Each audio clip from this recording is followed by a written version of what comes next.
Hello, mighty pirates! So, what are we going to see today? Today we are going to see this fabulous Commodore 64 that is dead. Okay, the fuse was broken. I realized that later because at first I thought that the VIC was not functioning. No video signal, nothing, but the problem was the fuse. And once I replaced the fuse, guess what? This U2 started to burn like hell. So that might be the reason the fuse was broken. But we are going to desolder this, and also since we switched on the soldering machine, we are going to also desolder this PLA, because this PLA always give us problems. Who knows? But you know, one more socket doesn't hurt. So let's do it. Okay, so here we are. CN number 2 out. PLA out. I really hope this PLA is going to work, because I'm not really excited about changing that too, but you know, who knows? Who knows? Okay, let's proceed. So we have a new SIA, a new PLA, and we know it works. We're going to test this later. So now we want to check the CPU using the oscilloscope here. Okay, pin number 1. No, number 2, sorry. No, number 1. Here we go. That's it. That's my man.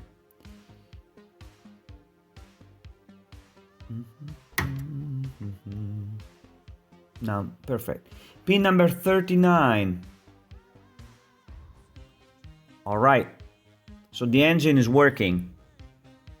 So the next thing is we're going to check the PLA.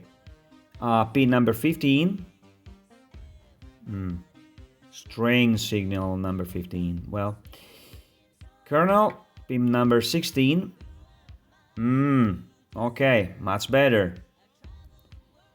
Pin number 70. Oops, this is wrong. This is so wrong. Should be flat. Should be flat. So I guess that we're going to socket these ROMs here and check them out. Maybe that's not a problem, but the engine is working and signals are strange, and the PLA of course is working. I know this PLA is working, so. All right, so let's do it. Do you remember that I decided to socket also the PLA? Well, I tested this. Oh, look at this, wonderful. Nice. Hello. I decided to test this PLA on a working machine here. So this PLA works. This one. But the one that I desolder it, nope. This doesn't work. So that was a wise thing to do. Always the PLA really pisses me off. Well, okay.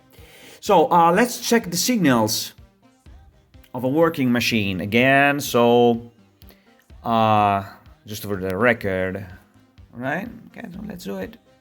So let's check the signs, the vital signs, the clocks, and the signals of a working machine here.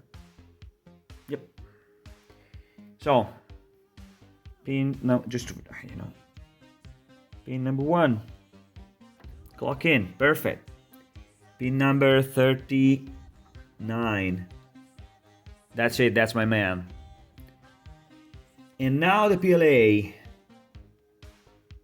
15. That's a good signal. That's what I want. Not that thing. Also this one, the kernel. Look at this perfect signal here. Damn it. And this is the basic. Flat, almost flat. Anyway, of course, because the machine is not doing anything. So that's a good thing. Way different, way different. So this is a working machine, and I think that the other machine has got some ROM problems. So maybe. So we're going to socket them anyway because it's a good thing. And then we will check later the signals again with working ROMs. Very good. So let's do it. So these two RAMs, the char ROM and the basic ROM of the dead machine, are working, as you can see, inside my test machine. Damn it. So we're going to look for in the schematics to see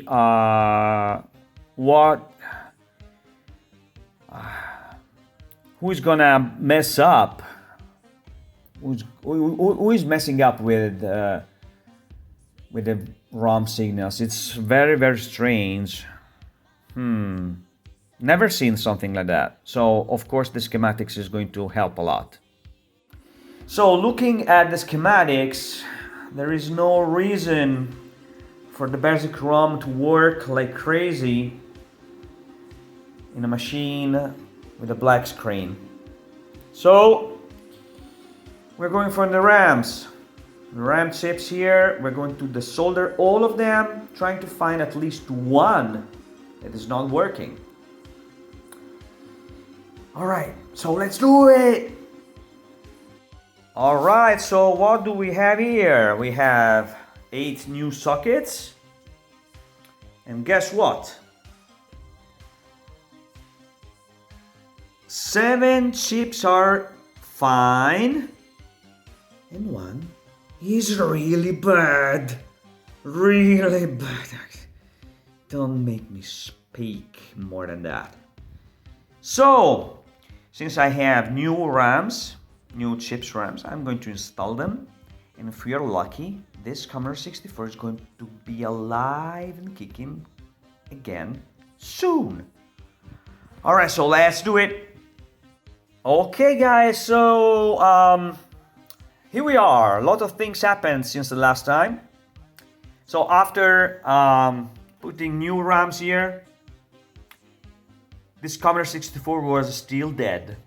Still dead. So I decided to go for the kernel, even if I was not, I was 99% sure that that was not the problem. But anyway, it was the soldering a lot of chips, so pretty much the same. I mean, who cares?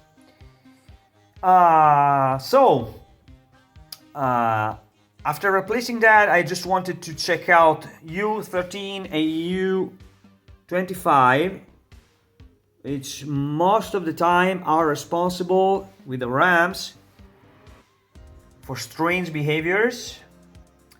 And then I decided to examine the IRQ signal coming from pin 3 of the CPU. And I decided that it was better to check the CPU, and the CPU was okay. Then I decided to check the CA number 1, because CA number 1 is involved with VIC 2.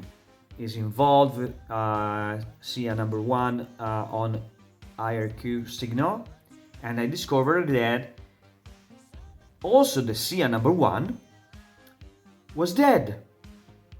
So that didn't fix the Commodore. That was not the problem. And of course I also decided to go for U20 because once upon a time there was a U20 causing a black screen. Try to desolder a U20 from a working machine and you will get a black screen. Okay, so then since I got let's see, 20% of the time I was switching on this Commodore 64, I saw this screen here that you can see with white borders and a black screen inside, and also a strange behavior that seemed like a TTL problem, so I decided to go for U27, U15, U14, U16, and U26, which is this one. So I have tested and also installed new chips here to discover what? To discover a very, very interesting thing. I'm going to explain you later. The new phase after replacing all these chips, of course, the next thing is to check all the trace lines, which is a horrible thing to do, but if you want a Commodore 64 alive and kicking, you just need to check them.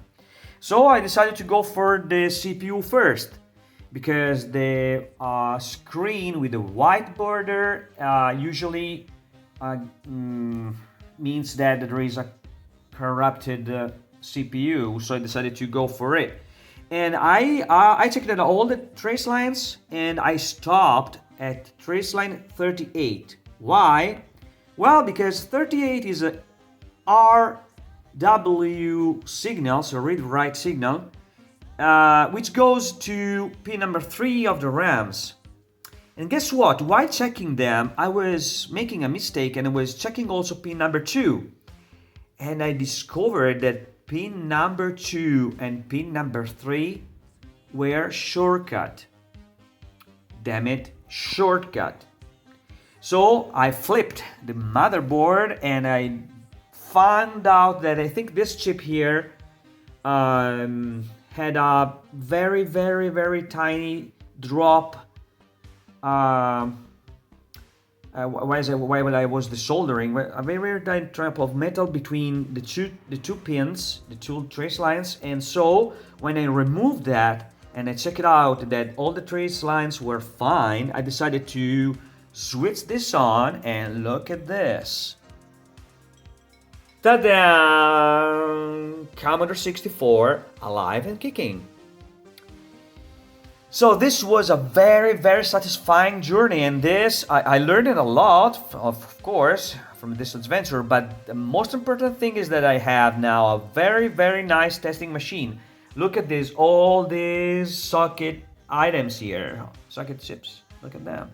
So the next time I have a problem, I can easily get a chip out from here and check the new chip or done everything. So this is going to be my new testing machine. Nice, super nice machine, working very, very well. Okay, so that's all, folks. I hope you really enjoyed the video. Oh, please comment and like and subscribe to the channel if you want. And until the next time, bye.